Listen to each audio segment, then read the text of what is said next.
বিয়ানীবাজার উপজেলার চারখাই বাজারে national life insurance কোম্পানির 2 জন গ্রাহক পূর্ণ মেয়াদের পূর্বে মৃত্যুবরণ করায় ইন্স্যুরেন্স কোম্পানি পুরো টাকা গ্রাহকের পরিবারের কাছে হস্তান্তর করেছে রবিবার দুপুর 2টায়।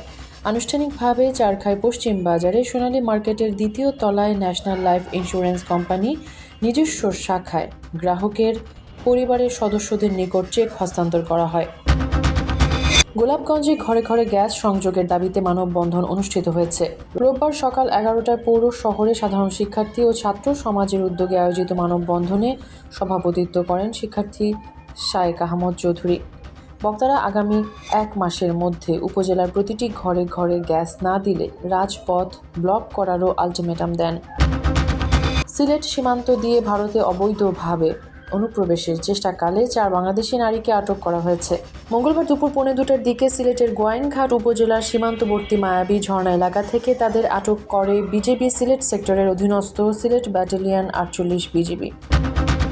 কানাইঘাটে নিহত শিশু মুনতাহা জেরিনের পরিবারের সদস্যদের প্রতি সান্ত্বনা প্রদান ও মুনতাহা জেরিনের কবর জিয়ারত করেছেন সিলেটের জেলা প্রশাসক মোহাম্মদ শের মাহবুব মুরাদ।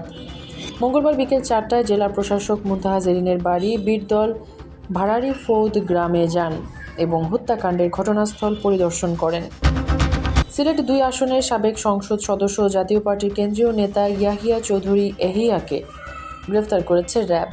মঙ্গলবার রাত 12:30টার দিকে উত্তরা থানা এলাকার একটি বাসা থেকে তাকে গ্রেফতার করে র্যাব 9 ও র্যাব 1। রাতে এক সংবাদ বিজ্ঞপ্তিতে এই বিষয়টি নিশ্চিত করেন র্যাব 9-এর সহকারী police super media Mohammad Mashiur Rahman Sohel.